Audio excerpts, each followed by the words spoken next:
네, 기록을 하고 시작하도록 할게요. 여러분, 함께 해주셔서 감사하고 기도하고 시작하도록 하겠습니다. 하나님 아버지, 감사합니다.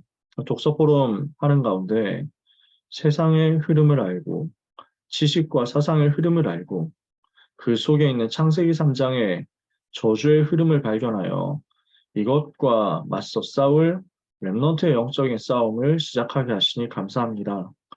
우리 귀한 렘넌트들에게 하나님의 은혜를 주시며 또한 전도자들에게 복을 주셔서 지금 이 시대에 하나님이 필요로 하시는 것이 무엇인지를 발견케 하시며 세상을 변화시킬 응답의 증거가 하나님의 자녀들에게 실제로 임할 수 있도록 은혜가 각 사람 위에 임하는 날이 되게 하여 주시옵소서. 주님, 이 시간에 기도합니다. 우리가 잠깐 모여서 기도하고 또 말씀의 흐름을 따라서 독서 포럼을 하지만 지금도 한국과 전 세계의 역사는 사탄의 지식과 사탄의 사상과 사탄의 이념이 무너지게 하여 주시옵소서. 주 예수 그리스도만이 높임을 받으시며 하나님의 나라가 임하는 응답의 시간이 되게 해 주시옵소서. 예수 그리스도의 이름으로 기도합니다. 아멘. 오늘은 카르 마르크스의 공산당 선언과 조지 오웰의 동물농장 이 두 권의 책을 가지고 같이 독서 포럼을 할 거예요. 두 권이나 되면 좀 빡빡하지 않느냐라고 생각하실 수 있는데요. 여러분께서 책을 읽어보셨으면 알겠지만 굉장히 내용이 짧아요. 공산당 선언 같은 경우도 뭐 이것저것 덕지덕지 붙어가지고 이제 책 한 권 만들었었지만 그 책 한 권 두께도 요 정도밖에 안 되고요. 사실은 그 앞뒤에 거 다 빼고 공산당 선언 그 자체만 보면은 내용이 많이 짧아요. 물론 말은 좀 어렵습니다. 무슨 말인지 좀 모르겠다 싶을 정도로 장광설, 횡설수설도 있습니다. 그래도 지금 마르크스의 자본론 같은 책을 다 읽을 수도 없고 다 읽을 필요도 없기 때문에 간단하게 정리를 해가지고 공산주의의 흐름을 보는 것이 공산당 선언이라서 이 팸플릿 같은 책을 선택을 했고요. 그러면 그 공산당 선언이 굉장히 어떤 면에서는 그럴듯해 보이고 훌륭해 보이는데 왜 실패할 수밖에 없는가라는 것을 조지 오웰이 쓴 소설인 동물농장을 통해서 우화를 통해서 풍자를 통해서 발견하고자 합니다. 이 동물농장 책도 굉장히 얇습니다. 그래서 읽어보면 금방 읽습니다. 저도 읽는데 1시간도 안 걸렸어요. 한 40분, 50분 이 정도 걸린 것 같아요. 금방금방 읽을 수 있고 그리고 공산당 선언은 내용이 좀 문장이 어렵지만 동물농장 어려운 게 하나도 없어요. 그냥 읽으면 바로 이해가 되는 수준이에요. 그래서 여러분들께서 혹시 안 읽으셨다면 나중에라도 읽어보시면 좋겠다 싶고 특히 동물농장 같은 경우는 저는 읽으면서 되게 유쾌했어요. 아, 이거 책이 너무 재밌는데? 글 진짜 잘 썼다. 이런 생각 많이 들더라고요. 앞으로 소개를 드리도록 하겠습니다. 그러면 첫 번째입니다. 공산주의라는 사상부터 먼저 간단하게 정리를 하고 지나가야 되겠습니다. 공산주의, 커뮤니즘이라고 하는 이 사상은요, 사전적으로 봤을 때는 지배와 피지배를 나누는 계급의 소멸과 생산 수단의 공유화, 사유재산 제도 철폐를 통해서 빈부차를 없애고 노동자들을 해방시킬 것을 주장하는 사상이라고 되어 있습니다. 그래서 네이버에서 사전 검색하면 나오는 두산백과사전에 정의를 많이 참고했습니다. 그 두산백과사전의 정의대로 거의 정의를 했다라고 보시면 됩니다. 굉장히 노동자 해방이라는 단어가 들어가니까 사람들이 매력적으로 느낄 수 있거든요. 계급 소멸, 지배, 피지배, 계급 소멸 이런 것도 굉장히 좋아 보이죠. 빈부의 차를 없앤다. 이것도 좋아 보이죠. 근데 그 좋아 보이는 목표를 위해서 취한 방법이 생산 수단 공유, 사유재산제도 철폐 등으로 비롯되는 비현실적인 방법들이기 때문에 문제가 올 수밖에 없었어요. 그리고 과연 이 노동자 해방이 진짜 해방이냐 하는 문제도 당연히 있겠죠. 이따가 확인을 할 겁니다. 시대적인 배경을 보면요.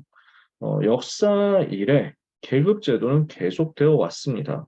그래서 마르크스도 공산당 선언에서 바로 이 부분을 지적하거든요.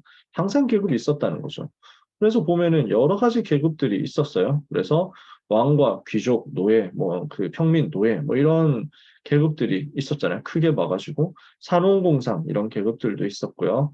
그 다음에 뭐 인도 같은 데는 브라만, 크샤트리아, 바이사, 수드라 뭐 해가지고 막 나오고 거기에다가 이것도 엄청 분화되어가지고 엄청 계급들이 많은데다가 거기다가 뭐 불가촉천민 뭐 이런 계급까지 있죠. 지금도 이거는 존재하는 거 아닙니까? 인도의 카스트 제도. 네, 뭐 수많은 계급들이 역사상 있어 왔습니다. 그런데 시민혁명이 일어나면서 법적으로는 계급이 철폐되기 시작했죠.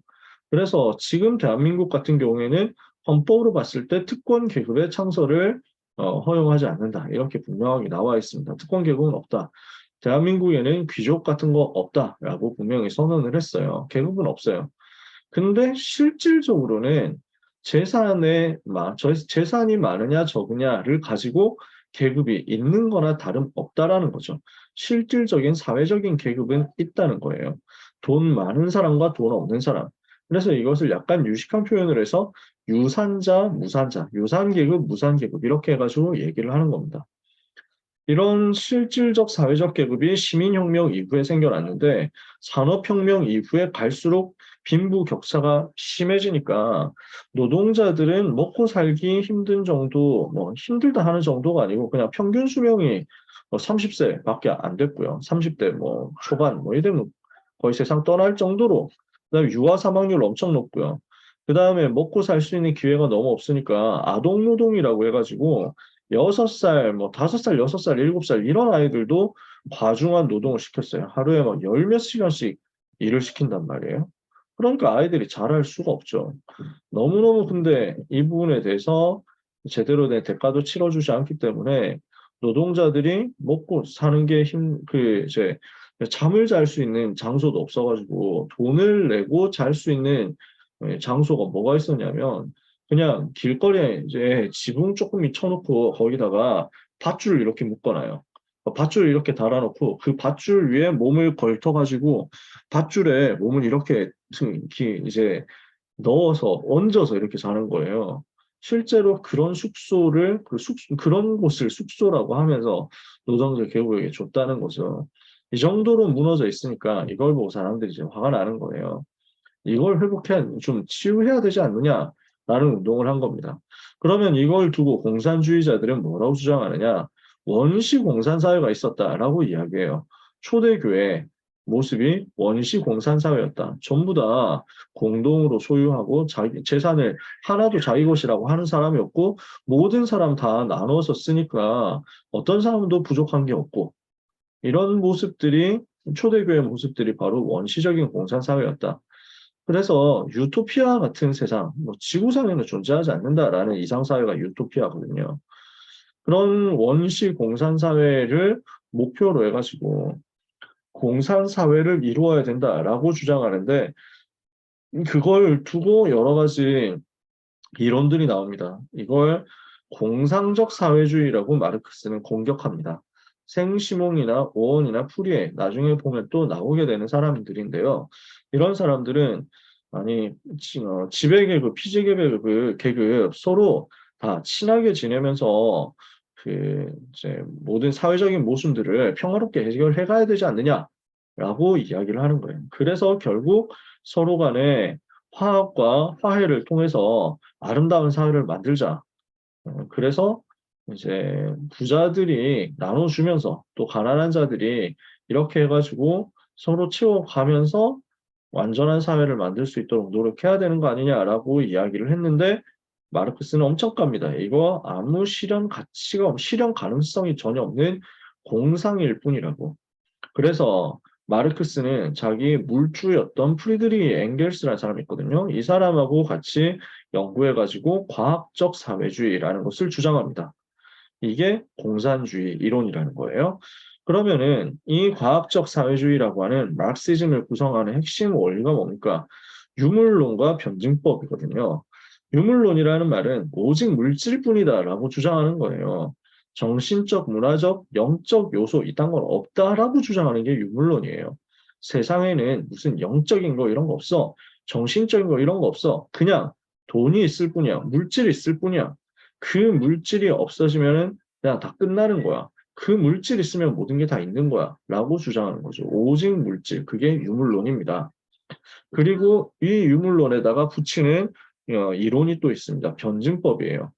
정반합의 논리 전개 과정을 통해서 이제 철학적인 논의를 이끌어 나가는 것인데요.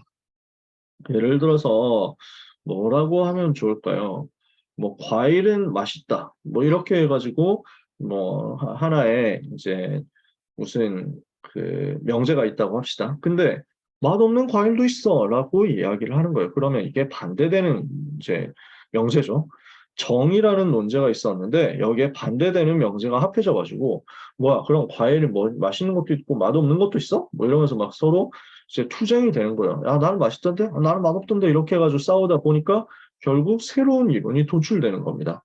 그냥 과일은 먹을 수 있는 것이라고 하자. 이런 식으로 해가지고 새로운 명제가 만들어지는 거예요. 이걸 정반합이라고 합니다. 이렇게 만들어 나가는 논리 구조를 논리 추론 과정을 변증법이라고 하는데요. 마르크스는 역사가 이렇게 발전한다고 해석을 합니다. 어떤 하나의 체제가 있고 어떤 하나의 시스템이 있으면 이 시스템대로 가다가 반드시 모순이 발생해가지고 다툼이 벌어진다. 그래서 이렇게 해가지고 이 모순이 부딪혀가지고 반응을 해서 새로운 사회를 만들므로써 역사는 발전하는 것이다. 라고 이야기를 하는 거죠. 그럼 이걸 누가 주장했냐? 유물론이라는 것을 주장한 사람은 여기 있는 루트비 포이에르바흐라는 신학자인데, 신학자인데 하나님을 안 믿죠. 그래서 자유주의 신학자예요. 유물론 주장합니다. 그리스도 교회 뭐 역사인가 이런 책을 썼어요. 기독교 역사를 분석하면서 신은 없는데 사람들이 만들어낸 관념이다. 기독교의 뭐 교리 이런 거는 사회적인 그 신화적인 산물이다. 뭐 이런 식으로 주장을 한 거예요. 이 사람에게 영향을 받아서 유물론을 주장하고요. 그 다음에 헤겔이라는 사람, 유명한 이 사람 역사 철학자죠. 뭐라고 주장했냐? 역사 발전은 변증법적으로 이루어진다라고 주장합니다. 그래서 이걸 합쳐서 이 사람은 마르크스는 변증법적 유물론을 주장합니다. 변증법적으로 역사가 발전하는데 그 역사 발전의 원동력은 물질이라는 거예요. 헤겔은 정신이라고 했거든요. 근데 마르크스는 물질이다라고 이야기를 한 겁니다. 그럼 이 변증법적 유물론에 의한 경제 역사 인식은 어떻게 흘러갑니까? 어, 역사 발전의 핵심은 물질이다. 이 물질, 이제 소유, 물질을 어떻게 만들어내느냐, 이 물질을 어떻게 발전시키느냐, 이걸 가지고 어떻게 경제적인 이익이 이루어지느냐, 이걸 따라서 결국 역사가 발전되어 온 것이다. 근데 자꾸 만들어내고 발전시키고 생산을 많이 하고 돈 벌기 위해서 이렇게 하다 보면은 잉여, 뭐, 뭔가 이제 물건을 만들어내고, 뭐, 농사를 짓고 하다 보니까 잉여 생산물이 나온단 말이에요. 그러니까 처음에는 자기 먹을 걸, 자기가 먹고 살기 위해서 자기가 먹을 만큼 일을 했다니까. 근데 하다 보니까 남는 게 생기는 거예요. 이 남는 거를 팔다 보니까 이익이 된다는 거야. 이렇게 해가지고 이익을 많이 보는 사람, 적게 보는 사람이 나오면서 이게 점점점 계급으로 만들어지더라. 잉여 가치 생산에서 나오는 것이 계급이었다. 근데 이 계급이 어느 정도 형성이 되고 나니까 그 다음에는 물질적인 가치를 생산하는 핵심 계층은 바로 노동자 계급인데 그 노동자 계급은 소외되고 이 노동을 할 수 있는 장을 만들었다는 이유 하나만으로 자본가 계급, 즉 돈을 낸 사람이 모든 것을 독차지하게 되었다라고 이야기합니다. 그러니까 되게 일견 그럴듯해 보이는 이야기거든요. 예를 들어서 그냥 쇳덩어리가 있어요. 그 쇳덩어리 자체로는 돈이 별로, 이게 막 가치가 별로 없는 거예요. 이 쇳덩어리를 칼로 만들어야 되는데, 칼로 만들어가지고 팔면은 여기서 돈이 생긴단 말이에요. 그럼 이걸 가지고 칼로 만들어서 팔았을 때 훨씬 가치가 생긴단 말이에요. 근데 이 쇳덩어리를 가공해가지고 칼로 만들어내는 것은 전부 노동자들인데, 문제는 그 노동자들은 월급 쥐꼬리만큼 받아가고, 공장을 차린 돈을 낸 그 사람이 대부분의 이익을 가져가더라라는 겁니다. 이게 마르크스가 보는 문제 인식이었습니다. 이게 문제다라는 거예요. 모든 문제의 원인은 이것이다. 그래서 인류의 역사는 이런 모순들을 타파하면서 발전해 왔는데 하나하나 문제가 해결되어 왔지만 마지막으로 남은 문제는 부르주아 계층인 노동자를 압제하는 것이다라고 주장합니다.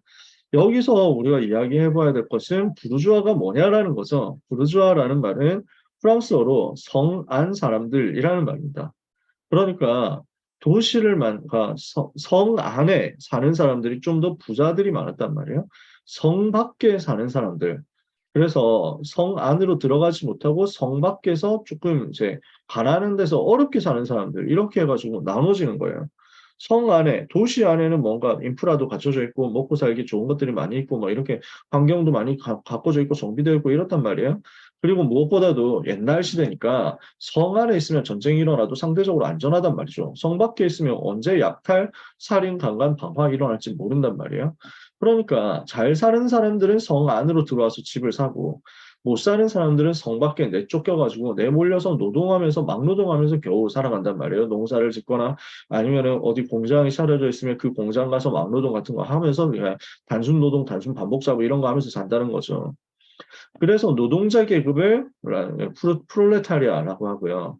그 다음에 자본가 계급을 부르주아라고 이렇게 이름을 붙입니다. 그래서 인류의 마지막 문제는 부르주아가 노동자를 압제하는 것이다. 옛날에는 수많은 계급들이 있었지만 이 계급이 지금 다 없어졌고 딱 두 개 남았다. 부르주아, 지배 계급과 프롤레타리아, 피지배 계급이다. 근데 소수의 부르주아가 돈을 가지고 있다는 이유만으로 권력이 거기에 붙고 권력과 함께 무력이 있으니까 이 사람들이 노동자를 압제하고 있다. 대다수의 노동자를 압제하고 있다. 이렇게 해서 노동자들은 모든 일을 다 하면서 사실은 부르주아들의 배를 불리고 있고 자기들은 계속 고난당하는 것이다. 이 문제 해결해야 되지 않느냐. 그럼 어떻게 해야 되느냐. 프롤레타리아 계급이 전부 일치 단결해서 부르주아 계급을 폭력적인 혁명으로 몰아내야 된다. 부르주아가 자기의 기득권을 순순히 그냥 곱게 내놓을 리가 없기 때문에 협상으로 내놓을 생각이 전혀 없기 때문에 이 계급을 타도해야 된다. 그래서 폭력혁명을 통해서 강제로 부르주아를 없애버리고 그들의 부를 분배해서 오직 모든 계급을 없애서 오직 프롤레타리아만 남기고 공산사회, 모두가 함께 나누어서 가지는 공산사회를 완성시켜야 된다라고 이야기를 하는 거죠. 그게 마르크스가 이야기한 해답이었어요. 모든 문제는 노동자 소외다. 그래서 모든 문제 해답은 노동자가 일어나서 부르주아를 쓰러뜨리는 것이다. 자본가 계층 없애버리는 것이다. 이렇게 되면 모든 문제 해결되고 시대는 평화로워지고 행복해지고 지상낙원 만들어질 것이다라고 이야기를 하는 거죠. 그래서 마르크스가 이렇게 19세기에 예언을 한 이후에 어떻게 그러면 이 예언이 현실화되었느냐 하는 것을 봐야 되겠죠. 마르크스는 예언합니다. 자본주의 선진국에서 고도로 발달하다 보니까 프롤레타리아와 부르주아 간의 모순이 점점 더 격화되어 가지고 성장한 프롤레타리아 계급이 부르주아를 몰아낼 것이다라고 예언했습니다. 그런데 현실적으로는 자본주의 선진국들은 자체적으로 모순을 해결해 버렸어요. 처음에는 실제로 노동자 계급이 굉장히 어려웠단 말이에요. 근데 자본주의 국가에서는 계속 발전하고 성장하면서 자본가 계층이 이 자본가 부르주아 계층이 점점 깨달아가는 거예요. 프롤레타리아 계급을, 노동자 계급을 이렇게 어렵게 살도록 방치해둘 수 없다라고 결론을 내린 거죠. 이렇게 해서 점점 도와줘야 되겠다. 이렇게 해서 사회 전체적인 생산성을 향상시키고 부를 증대시킵니다. 이렇게 하다 보니까 부르주아의 생활도 굉장히 윤택해졌지만 프롤레타리아 계층의 그 생활도 굉장히 또 좋아졌단 말이죠. 이렇게 되니까 자체적으로 모순이 해결되어 가지고 여기서는 혁명이 안 일어나요. 오히려 못 사는 나라에서 어려운 나라에서 농노 시스템이 아직도 지속되고 있었던 후진적인 나라였던 러시아에서 제일 먼저 혁명이 일어난 겁니다. 이게 공산주의 이념이 실현되는 순간이었어요. 1917년이었죠. 레닌을 중심으로 해가지고 러시아 왕조, 로마노프 왕조를 쓰러뜨리고 황제 니콜라이 2세와 가족들을 전부 처형한 다음에 소비에트 그 사회주의 공화국 연방, 옛날에 소련이라고 했죠.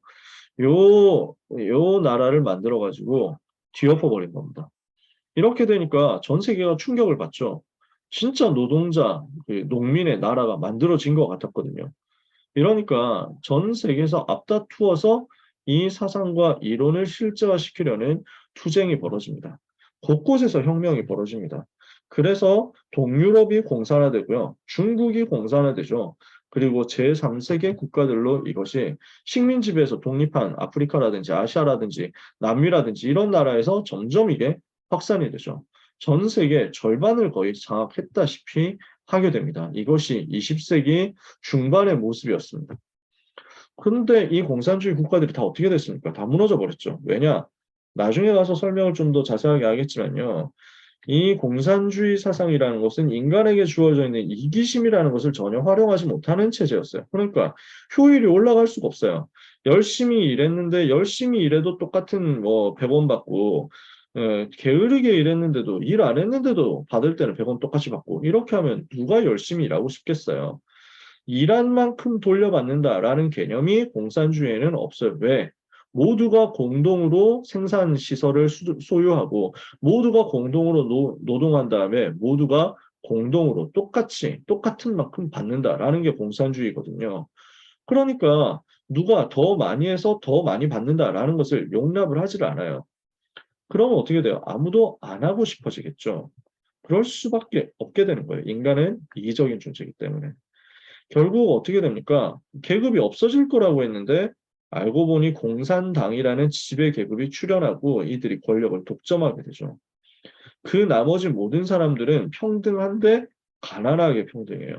평등한 가난과 부의 분배가 평등하게 거의 이루어지지 않는데 문제는 공산당원들에게는 불균등하게 분배되는 거예요. 이러니까 모순이 생길 수밖에 없죠. 당장 북한만 봐도 우리가 알 수 있잖아요. 그러니까 지금 북한에서는 김정은이 가지고 있는 사치스러운 생활, 이게 얼마나 이제 뭐 문제가 많이 됩니까? 얘는 뭐 먹을 때 뭐 캐비어 이런 거 해가지고 막 어디서 수입해가지고 먹고 항상 그런 식이거든요. 그래서 뭐 벤츠차 항상 타고 다니고 뭐 시계 이런 것도 엄청 비싼 거 해가지고 그 다음에 그런 사치품들을 불법으로 수입을 한 다음에 원래 경제 제재 속에 있기 때문에 그게 사치품 같은 것들이 북한으로 수출이 안 돼야 되는데 어디 뒤로 해가지고 수출이 되죠? 그러면 그걸 받아가지고 자기한테 충성하는 그 핵심 분자들한테 나눠줘요. 일반 백성들은 어떻습니까? 일반 국민들은 어떻습니까? 먹을 게 없어서 굶어 죽는 상황이거든요. 그러니까 그 일반 국민들, 일반 이제 군인들 이런 사람들한테는 뭐 1년에 한 번 뭐 고기 조금 이제 나눠주는 거예요. 근데 그걸 가지고 사람들은 감격을 하도록 체제를 만들어 놨죠. 종교화 시켰기 때문입니다. 그 속에서는 전쟁이 반복되고 내부적으로는 숙청이 반복되고 학살이 반복되어 왔어요. 그래서 공산주의 체제는 필연적으로 자유를 억압하는 결론으로 나오게 되어 있어요. 이러다 보니까 공산주의 체제는 자본주의와의 경쟁에서 완벽하게 패배했고요. 그 결과로 종주국이었던 소련은 해체되었죠. 그래서 러시아가 된 거 아닙니까? 그리고 분단 공산주의와 자본주의의 대결에 뭐 상징적인 나라가 독일이었잖아요. 동독, 서독 이렇게 해가지고 나눠져 있었는데 서독이 동독을 흡수해서 통일하게 됩니다. 그리고 그 베를린 장벽이 붕괴되고 독일이 통일되면서 동유럽은 완전히 이제 그 소련에게서 해방되고 공산주의에서 벗어나서 자유화를 얻게 되죠. 지금 동유럽 아닙니까? 막 우리가 마음대로 여행도 다니고 그 사람들도 다 사업하고 막 다 이렇게 한단 말이죠. 그리고 중국이 이걸 보고 있으니까 이대로 하면은 우리도 망하겠다라고 생각하니 정치적으로는 공산당 일당 독재를 지속하지만 경제적으로는 자본주의를 받아들여서 실험을 한 거예요. 이랬더니 중국 경제가 엄청 성장을 했죠. 자본주의를 받아들이니까 성공하네? 라는 게 사람들한테 알려져요. 이렇게 되면서 사람들이 그 공산주의 국가들 얼마 안 남았지만 남은 애들도 간을 봅니다. 그러는 가운데 뭘 하게 되냐면 대부분 공산주의를 채택했던 아직도 남아있는 나라들은 전부 독재 국가가 되고 실패 국가가 됐습니다. 그게 북한이라든지 아니면 쿠바라든지 이런 베네수엘라라든지 이런 나라들인 거죠. 이렇게 완전 무너지게 되었습니다. 어른들은 아시겠지만 랩런트들은 이런 부분들을 잘 모를 겁니다. 저도 랩런트 때, 초등학생 때 이걸 보면서 너무 충격을 받았었거든요. 이런 광경들을. 제가 초등학교 2학년, 3학년 때까지만 해도 소련이라는 나라는 최고 강대국 중에 하나였어요. 미국하고 투톱이었죠.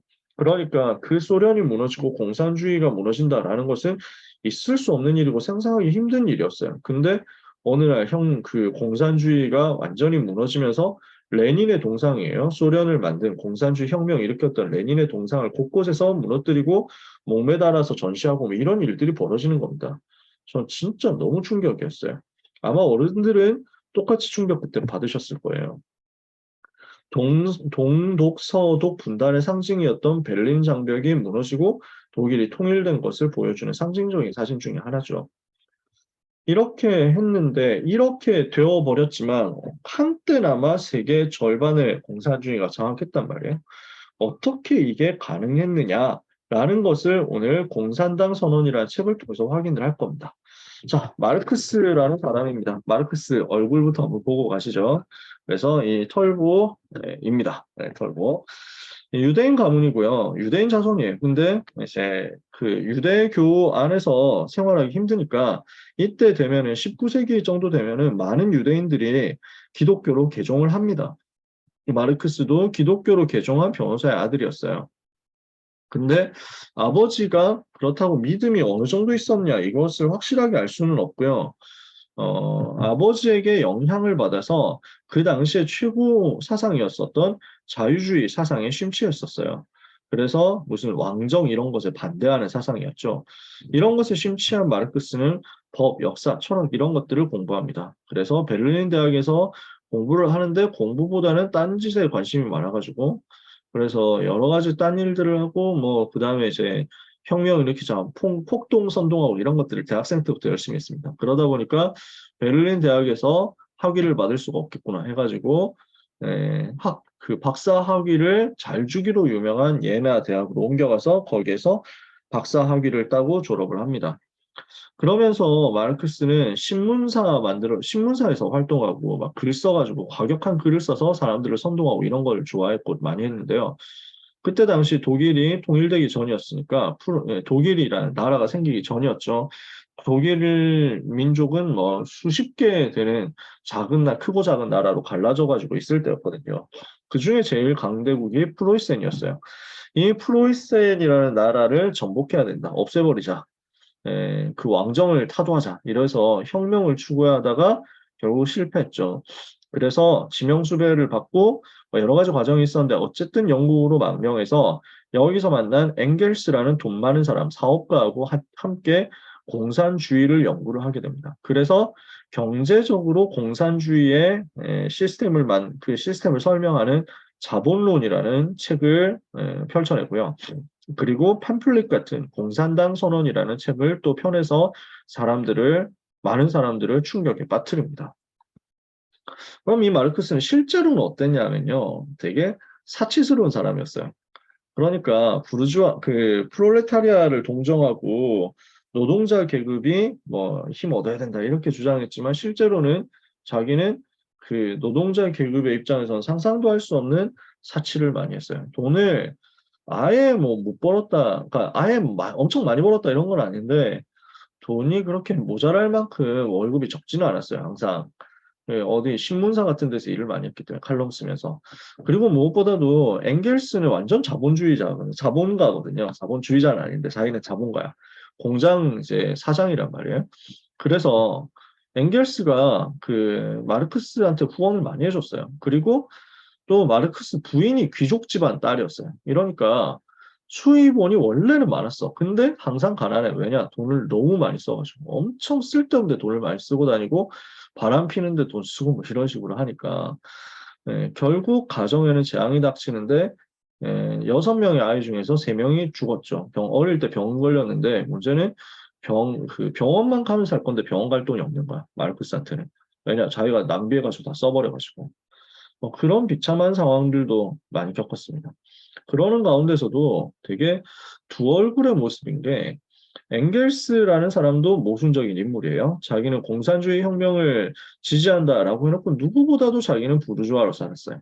그랬던 엥겔스가 아마 자기의 양심의 가책을 더는 방법이 마르크스를 도와주는 것이었을 거예요. 그래서 마르크스는 이런 걸 이용해가지고 엥겔스를 잘 털어먹습니다. 엄청 뭐랄까요 등쳐먹고 살았습니다. 그래서 남부럽지 않게 돈을 받았지만 여전히 딴 데로 다 흘러가는 이렇게 살다가 어느 날 이제 나이 들어가지고 죽음을 맞이합니다.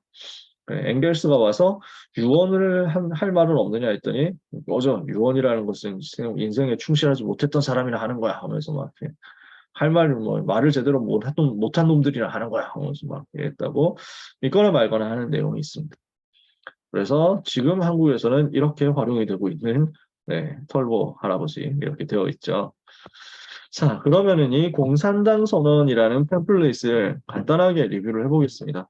내용을 정리해보면요. 도입부 문장과 맨 마지막 결론 문장은 엄청나게 유명한 문장이고 또 명문장이기도 합니다. 도입부, 저도 이거 책 읽기 전에도 이미 알고 있었거든요. 하나의 유령이 전 유럽을 떠돌고 있다. 바로 공산주의라는 유령이다. 옛 유럽의 모든 세력들, 곧 누구와 누구와 누구와 이렇게 해가지고 그 시대 사는 사람들이라면 알 수 있는 그 팀들이죠. 이런 존재들이 이 유령을 사냥하려고 신성동맹을 맺었다. 이렇게 해서 시작합니다. 공산주의라는 유령이 이제 전 유럽을 지배하려고 하고 있으니까 저 자본주의, 자본과 계급 착취하는 세력들은 이게 두려워가지고 나름대로 동맹 맺어가지고 공격하고 어떻게든지 공산주의 혁명을 방해하려고 하고 있는 것이 지금 시대다라고 선언을 하죠. 1장에서 부르주아 프롤레타리아라는 내용을 가지고 설명합니다. 이제까지 사회의 모든 역사는 계급투쟁의 역사다. 엄청 첫 이제 내용에서부터 바로 이렇게 세게 치고 들어가요. 모든 역사는 하나다. 계급투쟁이었다라고 얘기하죠. 그 투쟁의 결과는 무엇이었냐?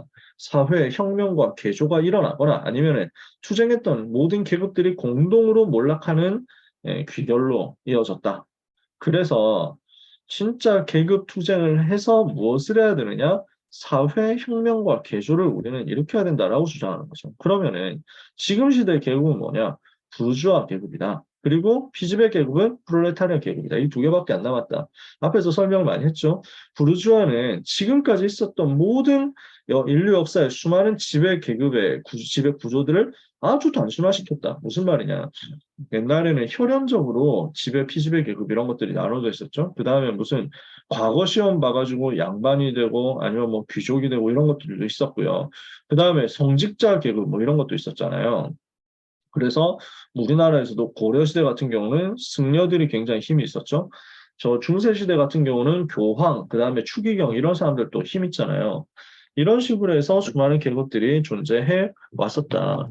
어떤 사람들은 토지를 많이 소유함으로써 지배 계급이 됐고, 어떤 사람은 기사, 무력을 가지고 자기의 싸움 실력을 가지고 지배 계급이 됐고, 어떤 사람들은 또 무슨 지식을 가지고 성직자 계급으로 들어가면서 편입되기도 했다. 뭐 여러 가지 있었을 거예요. 근데 지금 시대는 그런 거 다 필요 없고 뭐냐?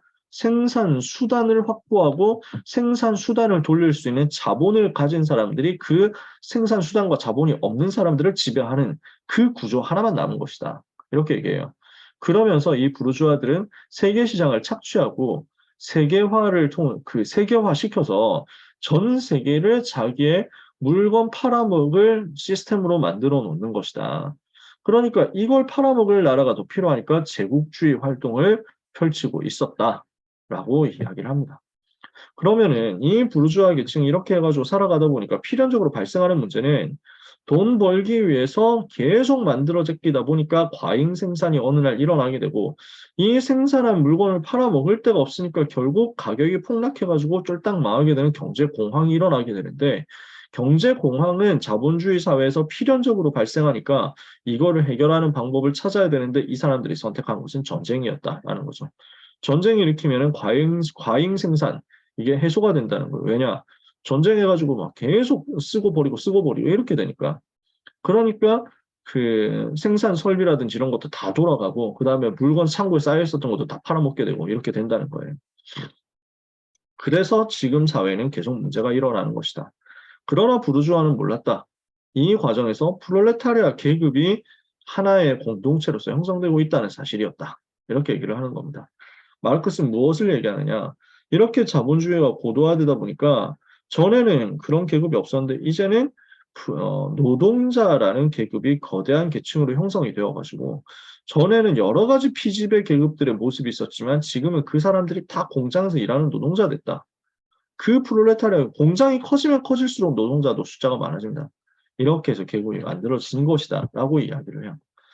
그 프롤레타리아를 부르주아는 우습게 생각하지만 결국 계급 투쟁이 일어날 것이고 부르주아는 몰락하고 프롤레타리아 승리하게 될 거다. 이게 역사의 필연적 방향이라고 이야기합니다. 2장에서 그러면 이 프롤레타리아를 승리하도록 만들어주는 게 누구냐? 공산주의자라는 거예요.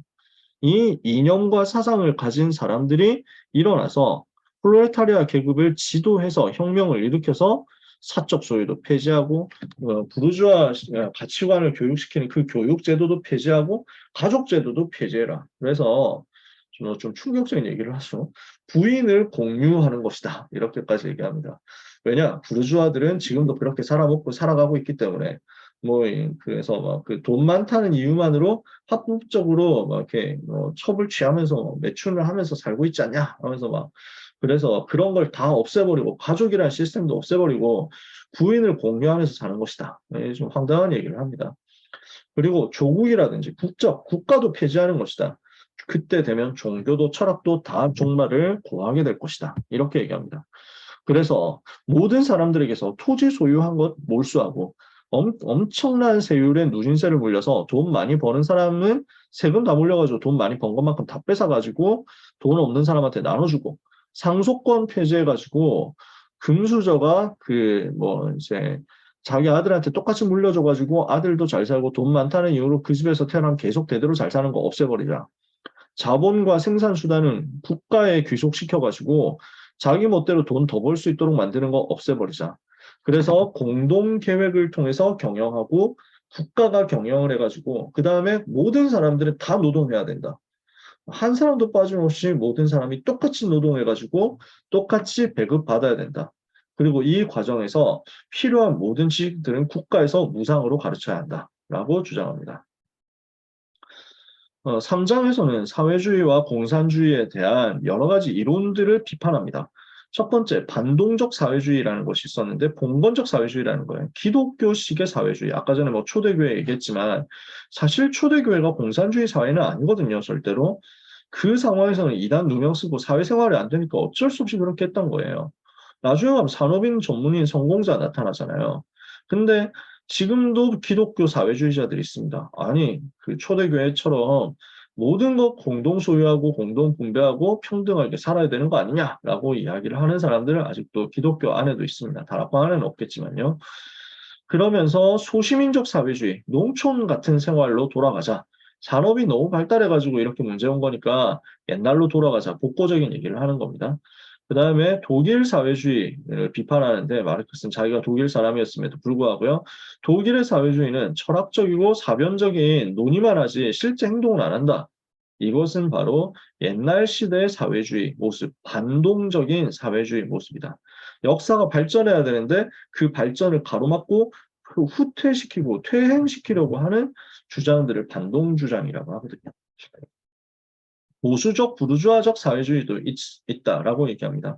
이 사람들은 사회적인 폐해를 시정해가지고 문제를 평화롭게 해결하자고 하는데 사실은 이것은 프롤레타리아 계급이 증오, 원한 가지지 마라, 없애라, 너희들 미워하지 마, 자본가 미워하지 마, 자본가 그 형님들은 너희들을 위해서 애를 쓰는 거야 하면서 막 강제로 설득시켜가지고 그래서 아 그렇구나. 저분들은 좋은 분들이고 사장님 좋아요. 이걸 이제 자기 세뇌되도록 만들겠다라는 것 아니냐 하고 마르크스는 깝니다. 유토피아적 사회주의를 또 까는데요. 이 사람들은 그 욕심 더 많이 부리지 말고 모든 사람들 비슷비슷하게 살아가면 좋지 않겠냐. 정치 활동이나 혁명 활동이 아닌 평화로운 방법으로 이것을 만들어야 되지 않냐라고 주장했습니다. 그래서 앞에서도 나왔지만 생시몽이나 오원이나 푸리에 같은 사람들이었어요. 그럼 마르크스는 엄청 깝니다. 아무 실현 가능성 없는 이야기다. 사실 오원 같은 사람은 되게 자신이 노력해가지고 부자가 된 다음에 공장 경영한 다음에 자기가 직접 그 공장 노동자들한테 자기 재산 다 나눠주면서 이상사회 만들려고 했었거든요. 결국 실패했지만요. 근데 마르크스는 자본과 돈 털어먹으면서 열심히 사치 부리고 있었는데 하여튼 오원에 비해서 할 말이 없는 사람인데 그래요. 사장에서 공산주의자들은 모든 반대하는 정당들에 대해서 어떤 입장 가지고 있느냐라는 것을 마지막으로 이야기합니다. 기존의 사회정치적 상태에 대항하는 모든 혁명운동을 공산주의는 자는 지지한다. 그래서 모든 사회 질서를 폭력적으로 뒤집어야 된다라고 이야기를 해요. 그러면서 마지막 문장을 이야기합니다. 유명한 문장이죠. 엄청 유명한 문장입니다. 부르주아 지배계급으로 하여금 공산주의 혁명 앞에 벌벌 떨게 만들어라. 그리고 이게 찐 마지막 문장인데요. 플로레타리아가 잃을 것은 족쇄뿐이요. 그들이 얻을 것은 전 세계다. 만국의 노동자들이여 단결해라. 이렇게 하고 선동을 하면서 끝납니다. 엄청난 명문들이에요. 두고두고 많은 사람들한테 인용이 되고, 또 두고두고 많은 사람들이 이런 그 글을 읽고 마음이 뜨거워져가지고 폭력 혁명을 일으키고 선동하고 이렇게 했었죠. 그러면은 이렇게 그럴듯해 보이는 공산주의 사상은 왜 실패했습니까? 이걸 얘기해 주는 게 동물농장이라는 책이에요. 그래서 조지 오웰은 영국의 작가로서 공무원 출신인데, 인도 이제 식민지 공무원 출신인데, 이렇게 살 수는 없다. 자기 또 이 사람 또 양심적이었던 것 같아요. 제 식민지를 착취함으로써 사는 건 진짜 아닌 것 같다. 이렇게 해서 그만두고 작가로 생활을 하려고 하는데 뭐 생활이 잘 안 되죠. 그러는 가운데 이 사람은 사회주의자 성향을 가지고 있었어요. 그러다 보니까 그 당시에 스페인에서 전쟁이 일어나거든요. 스페인에서 사회주의자들이 정권을 잡아요. 1930년대 일이에요. 그러니까 이 사회주의자들이 정권을 잡는 것을 이제 그 뭐랄까요? 민족주의, 군국주의 이 세력, 프랑코 장군 같은 사람 비롯해가지고 이런 사람들이 그대로 놔둘 수 없다. 이렇게 해서 기득권 세력들이 사회주의 정권에 대항해서 반란을 일으킵니다. 이렇게 해가지고 스페인은 내전에 휩싸이게 되는데요. 근데 문제는 모든 자본가 계층, 뭐 권력자들이 전부 일치 단결해가지고 사회주의 정권 무너뜨리자 하는 그쪽으로 합세해버렸단 말이에요. 그래서 프랑코 군대 모든 것을 밀어넣다 보니까 정부 군들은 완전히 곳곳에서 밀리고 있었어요. 이러니까 전 세계에 있었던 이상주의자들, 사회주의자들이 그러면 나 하나라도 가가지고 사회주의 정부가 무너지지 않도록 정의로운 정부가 무너지지 않도록 반란군과 싸워야 되겠다 해가지고 뛰어듭니다. 많은 사람들이 이때 전쟁을 하러 들어옵니다. 그래서 옛날에 그리스 독립전쟁 할 때도 막 지식인들이 많이 갔었어요. 영국 시인 바이런 같은 사람들이 가고. 여기에서 일어난 스페인 내전에도 되게 많은 사람들이 참전했어요. 오웰도 마찬가지였고, 또 굉장히 유명한 사람이 해밍웨이죠. 무기여 잘 있거라. 뭐 이런 책 쓴 사람. 누구를 위하여 종은 울리나. 노인과 바다. 이걸 썼던 어니스트 해밍웨이도 여기에 참전하고 이랬었어요. 굉장히 유명한 전쟁이었습니다. 근데 오웰이 여기에 참전하면서 사회주의자로서 사회주의를 위해서 싸우다 보니까 뭐가 보이는 거예요. 공산주의가 현실에서는 구현이 안 되는구나라는 것을 발견한 거예요. 현실에서 어떻게 변질되는지를 뼈저리게 체험한 거죠. 사회주의자들은 이상을 가지고 와가지고 지금 뭐 혈혈단신으로 와서 아무런 보상도 받지 않는 곳에서 그저 정의감 하나로 싸우고 있는데 정작 정권을 잡고 있는 목숨을 걸고 싸워야 되는 이 사람들은 이 사회주의자 정권들은 서로 싸우고 있는 거예요. 서로 분쟁, 분열, 내분 권력 다툼을 하고 있는 거죠. 자기들 망하기 직전인데도 불구하고. 그러니까 이렇게 되는 것이 권력의 속성이구나라는 것을 이 사람 뼈저리게 봅니다. 그래서 돌아와서 뭐 거의 죽을 뻔했어요. 총 맞고. 그랬다가 941생으로 살아와서 영국 돌아와가지고 책을 쓰기 시작하는데요. 1984라는 유명한 책이 있습니다. 빅브라더라고. 빅브라더는 당신을 항상 감시하고 있다. 그래서 권력의 속성, 전체주의 사회가 어떻게 개인의 자유를 억압하느냐에 대한 긴 내용을 쓴 겁니다. 이게 1984라는 소설이고요. 여러 현장에서 이게 다른 모습으로도 이제 패러디 되기도 하고, 이제 오마주 되기도 하죠. 그리고 오늘 우리가 다룰 동물농장이라는 책이에요. 이 조지 오웰은 영국과 소련이 동맹하고 있던 시대에 이런 글들을 썼거든요. 소련을 비판하는. 그러다 보니까 영국은 지금 독일하고 전쟁을 하는 2차 세계대전 이제 들어갔기 때문에 소련의 그 눈치를 보고 소련을 이제 지원을 해줘야 되는데 이 오웰이 눈치 없게 소련 까는 글을 쓰니까 이대로 가가지고는 사람들이 소련 싫어하겠는데 그러면 우리 소련 지원할 수 없고 소련하고 같이 싸울 수가 없는데 이러면 안 되지. 이렇게 해가지고 영국 정부에서 출판을 거부하고 이랬습니다. 그러다 보니까 오웰은 그렇게까지 뭐 굉장히 글이 유명하고 사람들이 많이 알아줬는데도 불구하고 경제적으로 크게 성공하지 못하고 그렇게 많지 않은 나이에 죽었어요. 세상을 떠났습니다. 이 사람 원래 거의 무신론자였는데 평식상 예배는 항상 나갔었어요. 성공의 예배를. 그러다가 말년으로 갈수록 종교에 대해서 긍정을 하게 되고 죽을 때도 성공의 식으로 장례를 치러달라 해가지고 그렇게 했다고 합니다. 이 조지 오웰은 이렇게 생긴 키가 엄청 큰 사람이고 비정 많은 사람인데요. 유명한 뭐 명언들이 이제 그 경구들이 나옵니다. 책에 나오는 그래서 이런 내용들을 그냥 한 번씩 보시면 되겠습니다. 1984 동물농장에 나오는 그런 내용들입니다. 그러면 동물농장 그리고 1984라는 책은 뭐 저희가 다룰 책은 아니지만요. 여러분 기회 있으시면 나중에 읽어보시면 좋겠고요. 동물농장이라는 책은 어떤 책이냐? 우화예요. 풍자하는 겁니다. 공산주의 국가를 비롯한 모든 전제적인 사회에서 권력이 어떻게 이제 사회 구성원들을 속이고 독재를 추구하는지에 대해서 쓰는 겁니다. 그러면 이 혁명이 어떻게 일어나게 되느냐? 먼저 존스라는 농부가 매너 농장이라는 농장을 운영하고 있었는데요. 이 농장 안에는 여러 종류의 동물들이 있거든요. 말도 있고, 뭐 개도 있고, 뭐 오리도 있고, 뭐 그다음에 당나귀도 있고, 뭐 많습니다. 근데 양도 있고, 그 중에서 돼지들도 있었어요. 근데 이 돼지들이 그 동물 중에서 제일 똑똑했어. 근데 이 돼지 중에서 나이 많은 메이저라는 돼지가 어느 날 꿈을 꿉니다. 그리고 일어나서 내가 엄청난 꿈을 꿨다. 우리는 지금 인간들한테 지배를 받고 있어서 행복할 수가 없다. 왜 동물들은 서로 싸우는가? 왜 동물들은 행복이 없는가? 왜 동물들은 계속 굶어 죽어가는가? 인간 때문이다. 인간을 타도하고 동물만의 세상을 만들면 된다. 이 농장에서 일을 하는 것은 동물들인데 돈은 전부 다 인간들이 벌어가지 않느냐. 우리는 이 모순을 해결해야 된다. 동물의 세상을 만들자. 동물끼리 평등하게 행복하게 지내는 동물만의 세상을 만들자. 이렇게 합니다. 그리고 영국의 동물들이라는 노래를 만들어가지고 동물들에게 가르치기 시작합니다. 그러니까 이걸 보고 사람들이 자꾸 동물들이 감동을 받게 되는 거예요. 이 이야기를 듣고 하나씩 하나씩 이걸 가지고 꿈을 꾸면서 그 중에서 똑똑한 돼지들이 주축이 되어가지고 자꾸 사상을 동물들에게 전파하기 시작해요. 그래서 이 농장 안에는 어느새 보니까 영국의 동물들이라는 노래가 전부 확산되어가지고 흥얼흥얼 거리고 있는 거죠. 지금 불온한 기운이 도는 거예요. 이렇게 하다가 드디어 혁명이 일어납니다. 존스가 뭐 어쩌다가 뭐 이 사람도 좀 도박 뭐 이런 거 하고 뭐 이래가지고 도박하다가 크게 한번 실패를 한 거예요. 이래서 너무 시리에 빠져가지고 술을 엄청 먹고 와서 동물들한테 먹이 주는 걸 까먹어버린 거예요. 이러니까 쫄쫄 굶던 동물들이 이대로는 안 된다고 항의하다가 존스가 와가지고 니네가 뭔데 나한테 이래라 저래라냐 하니까 화가 나가지고 싸움이 벌어져서 결국 동물들이 합심해가지고 존스와 가족들을 다 쓰러뜨리고 몰아내서 추방합니다. 그리고 동물만의 농장을 만듭니다. 이러니까 엄청 처음에는 감동이 되는 거죠. 혁명을 수립해가지고 완전 성공했으니까.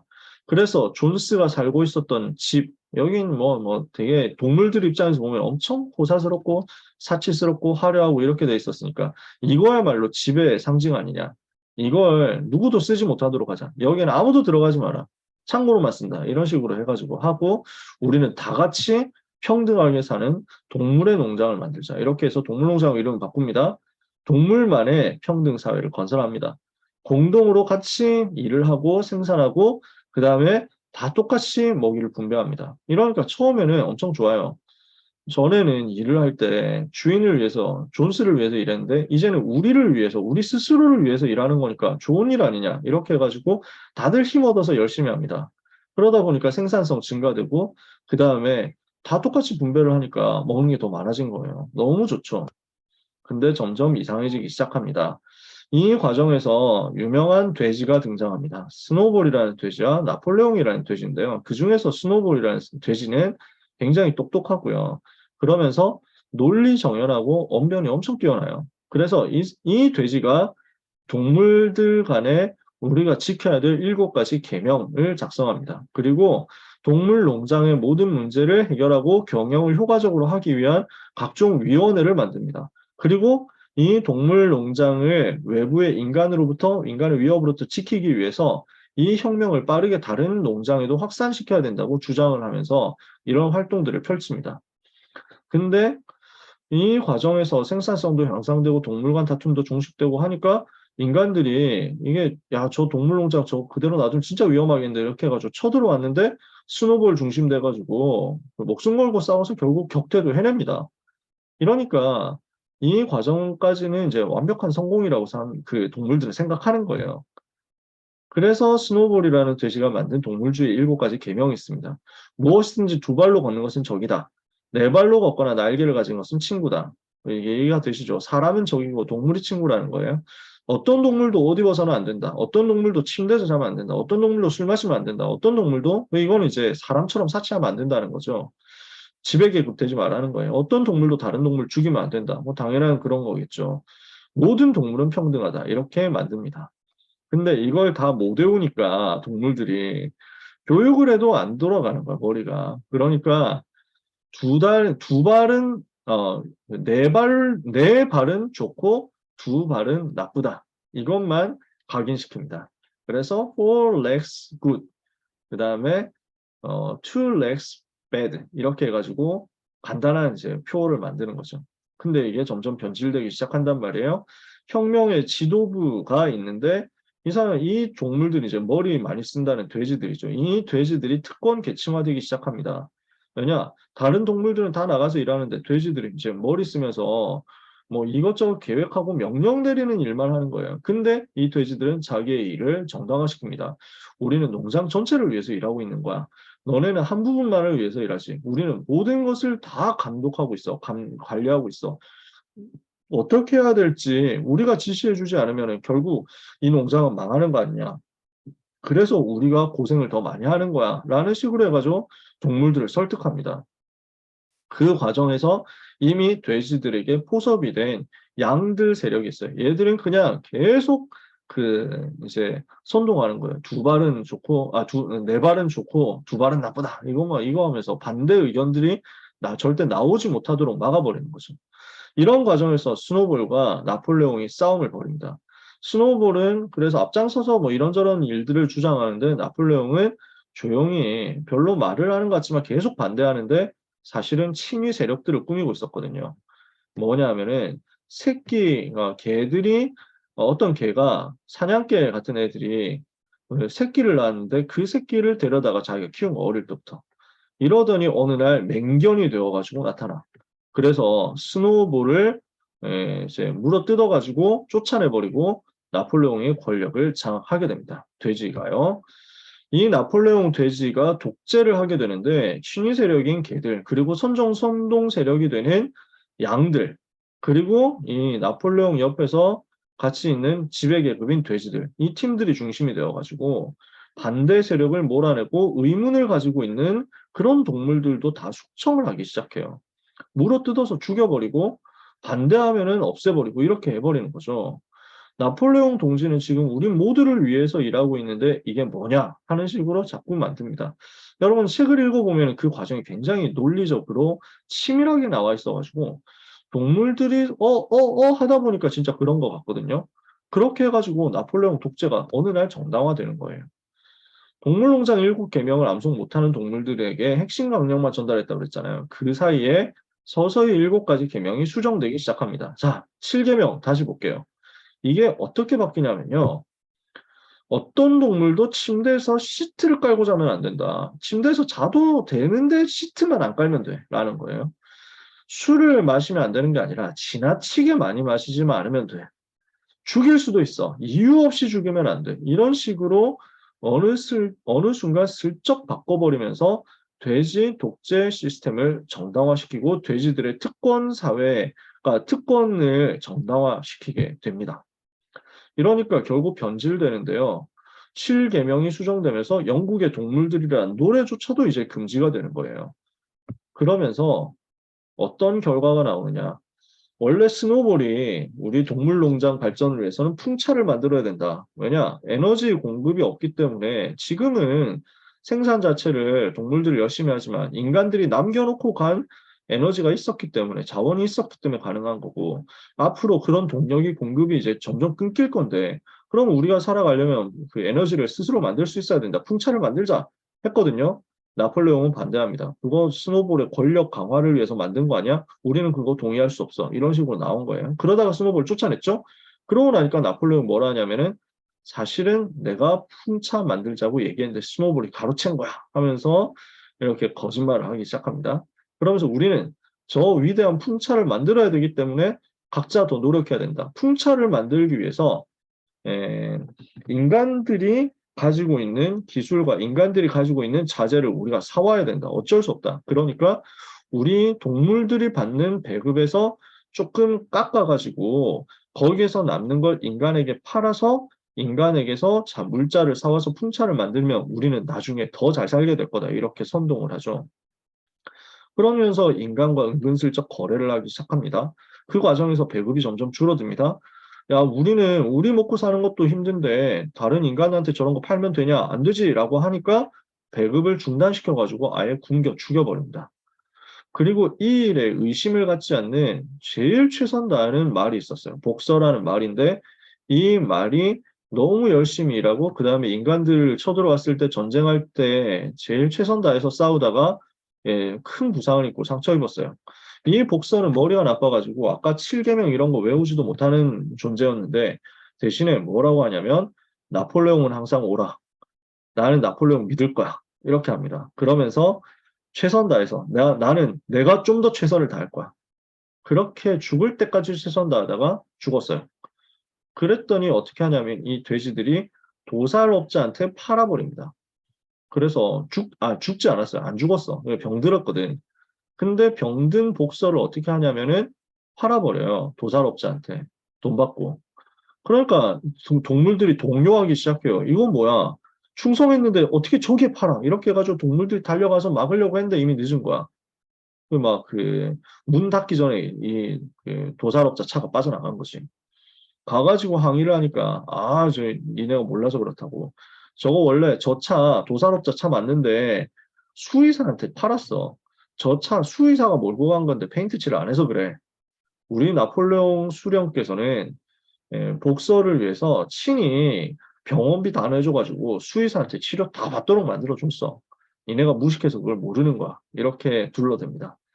근데 결국 복서가 죽었다는 소식이 들려지고 복서를 위해서 나폴레옹이 얼마나 열심히 했는지 이야기가 나오고 나폴레옹은 복서의 죽음을 슬퍼하면서 울었다는 얘기가 나오고 복서처럼 우리도 다 같이 일해야 된다라는 명령이 전달됩니다.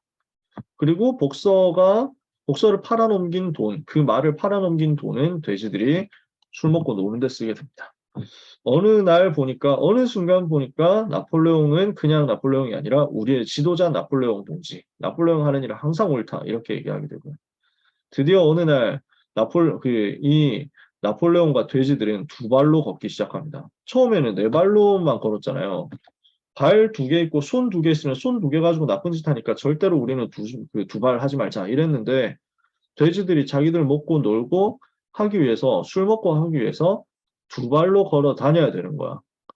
그러면서 두 발로 걸어 다니면서 옆에 있는 농장들 사람들하고 이제 친해지면서 서로 거래투고 돈 받고 뭐 이렇게 하면서 같이 술잔치 벌이고 카드 놀이 하는 모습이 마지막 장면입니다. 인간과 똑같은 모습으로 돼지 계급이 군림하는 거죠.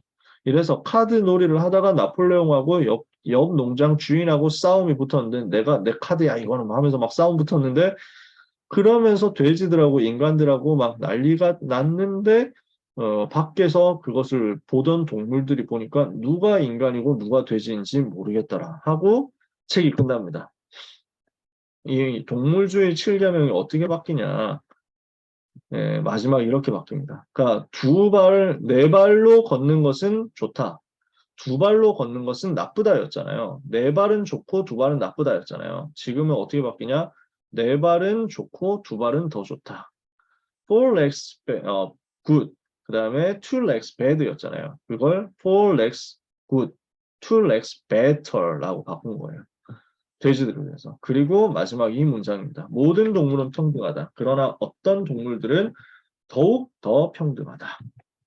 이게 공산주의 사회라는 거죠. 자, 이게 설명이 너무 길어진 것 같아요. 얼른 끝낼게요. 왜 실패했느냐? 공산주의 왜 실패할 수밖에 없었냐? 종교를 배격한다고 하는데 사실은 얘들이 종교야. 현실의 이론을 맞춘 게 아니라 이론의 현실을 억지로 갖다 맞춘 거야. 계급 투쟁만으로 역사가 구성되어 왔습니까? 아니거든요. 근데 자기들의 이론을 만들기 위해서 모든 역사를 억지로 구겨 넣고 맞추다 보니까 앞으로도 이런 일이 일어나야 된다라는 것을 종교적 신념으로 가진 거예요. 이 공산주의자들은 경제적인 혁신과 다양성에 대해서 과소평가합니다. 다양한 많은 그 수요들이 일어나고 거기에 맞추기 위해서 창의적인 창조적인 도전들이 일어나는데 그런 것에 대해서는 전혀 가치를 인정하지 않는 거예요.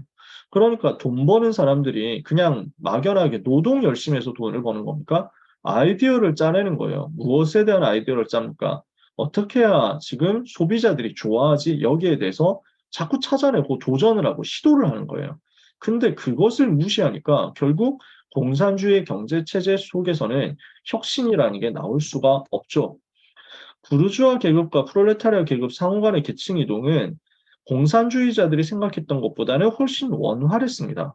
부르주아가 사업하다가 망해가지고 바닥으로 떨어지기도 하고요. 프롤레타리아 중에서 어느 날 깨닫고 공부해가지고 성공하기도 합니다.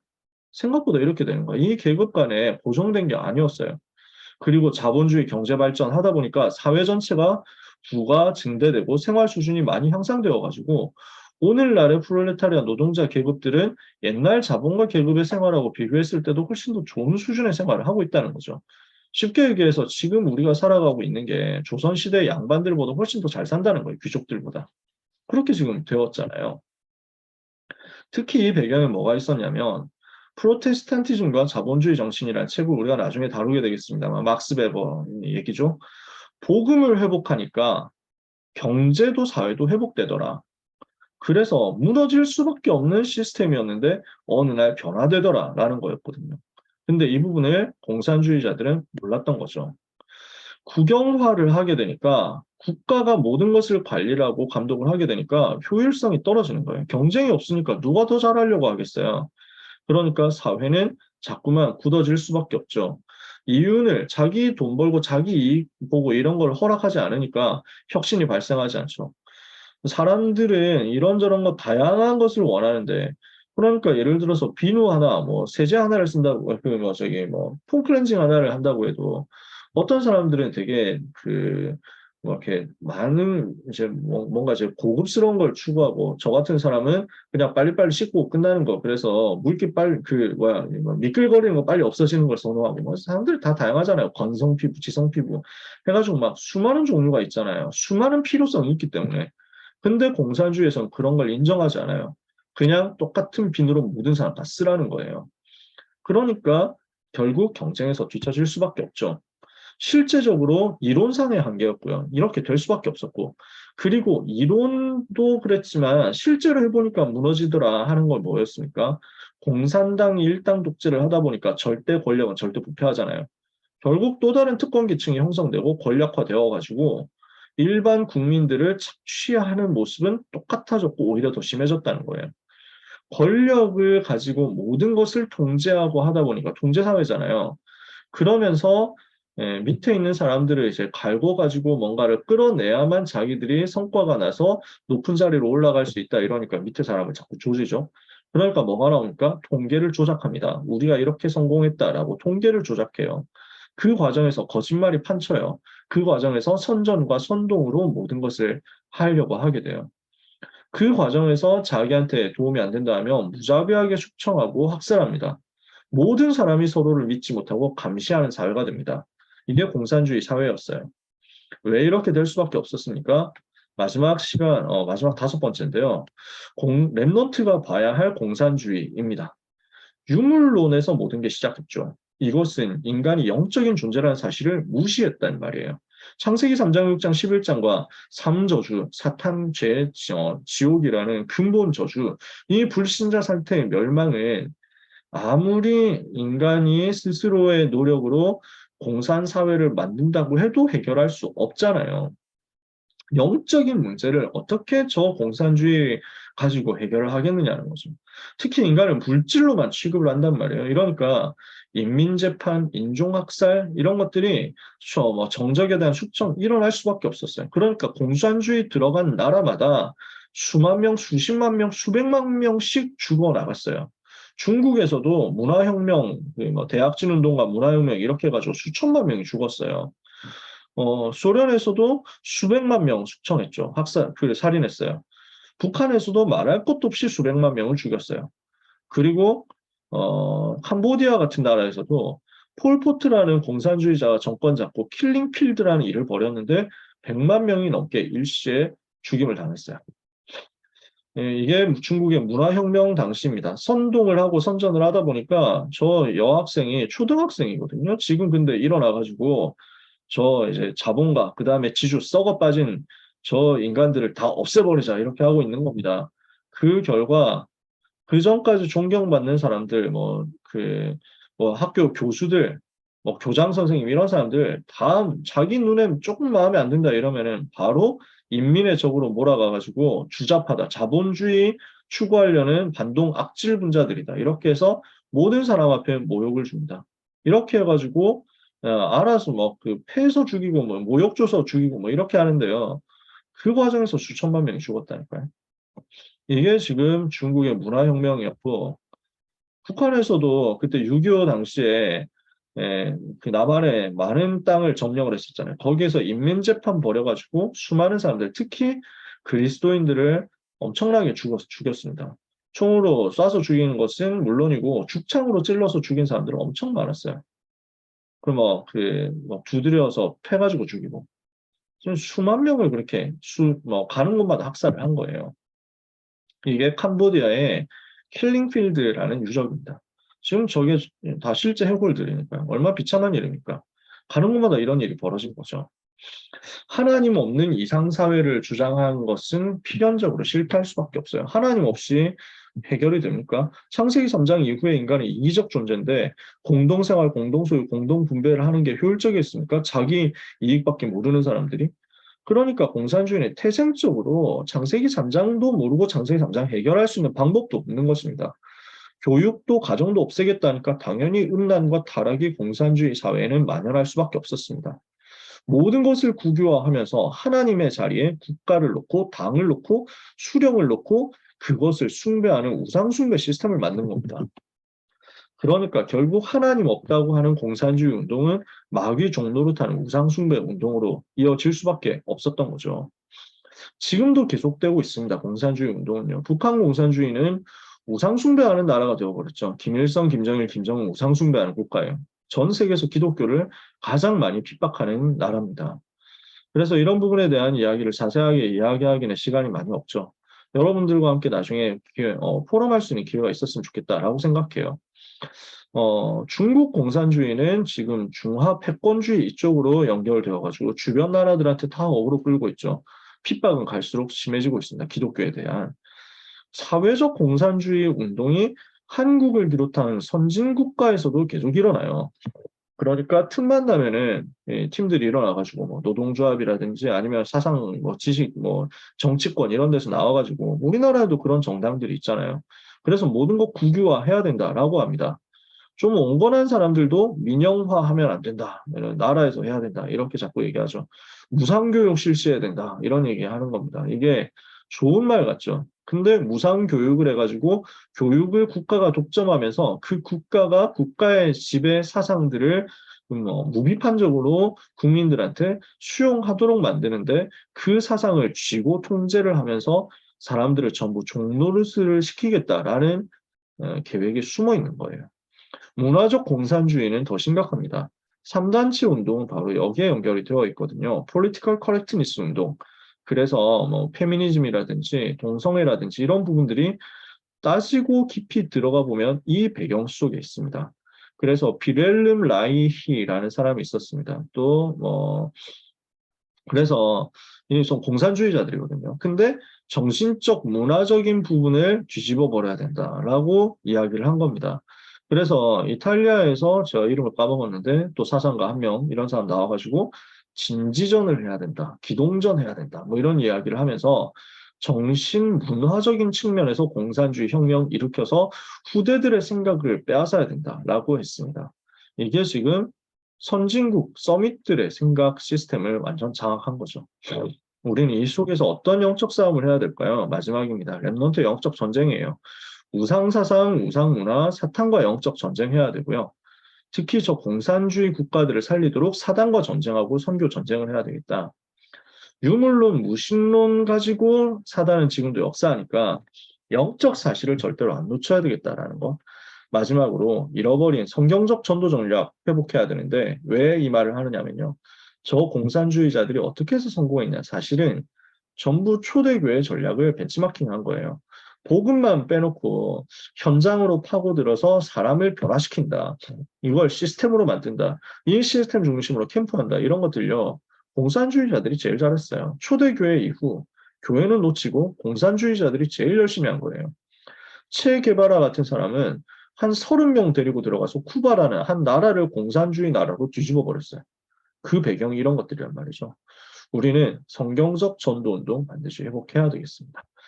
자, 여기까지였습니다. 이걸 두고 여러분을 나중에 참고 자료라고 되어 있는데요. 유튜브에 검색해 보시면 동물농장 애니메이션이 있어요. 1시간 2개 합쳐가지고 1시간짜리입니다. 1부, 2부 되어 있는데 굉장히 그냥 설명 잘했어요. 이것만 보면 동물농장 바로 다 이해할 수 있는 내용이니까 여러분들이 책을 보셔도 1시간 안에 보실 수 있고요.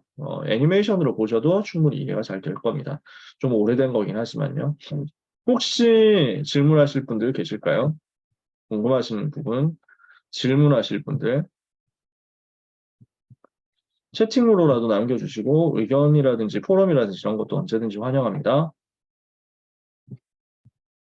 네, 오늘은 시간이 많이 늦었으니까요. 이렇게 최선을 다한다고 했는데도 시간이 길어졌네요. 12월 독서 포럼 주제만 말씀드리고 마칠게요. 12월 달은 다시 과학으로 넘어갑니다. 리처드 도킨스라는 이제 기독교 안티가 있어요. 무신론자. 이 사람이 만들어진 신이라는 유명한 책, 뭐 이기적 유전자 이런 책들을 많이 썼는데 이걸 우리가 다 읽으면서 정신적으로 막 이렇게 짜증을 낼 필요는 없으니까 알리스터 맥그라스라는 분 외에 쓴 도킨스의 망상이라는 책을 보면서 이 부분을 비판을 할 겁니다. 그래서 과학과 신학 문제에 대해서 어떻게 우리가 해석해야 되느냐라는 것을 두고 다음 달에 이야기를 해보도록 하겠습니다.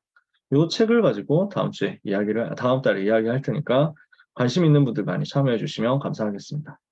오늘 여기까지고요. 혹시 뭐 더 하실 말씀 없으시겠죠? 기도하고 마치도록 할까요? 네.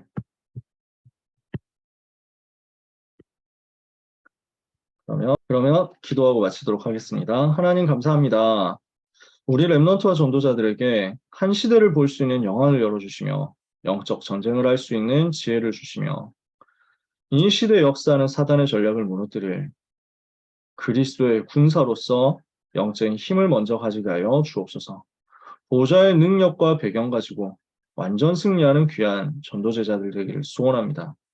하나님이 이 시대 우리를 전도 때문에 부르셨으니 복음 없어 멸망당하고 있는 저 많은 나라와 많은 개인들을 살리는 역사가 시작되게 하여 주옵소서. 예수 그리스도 이름으로 기도합니다. 아멘. 감사합니다.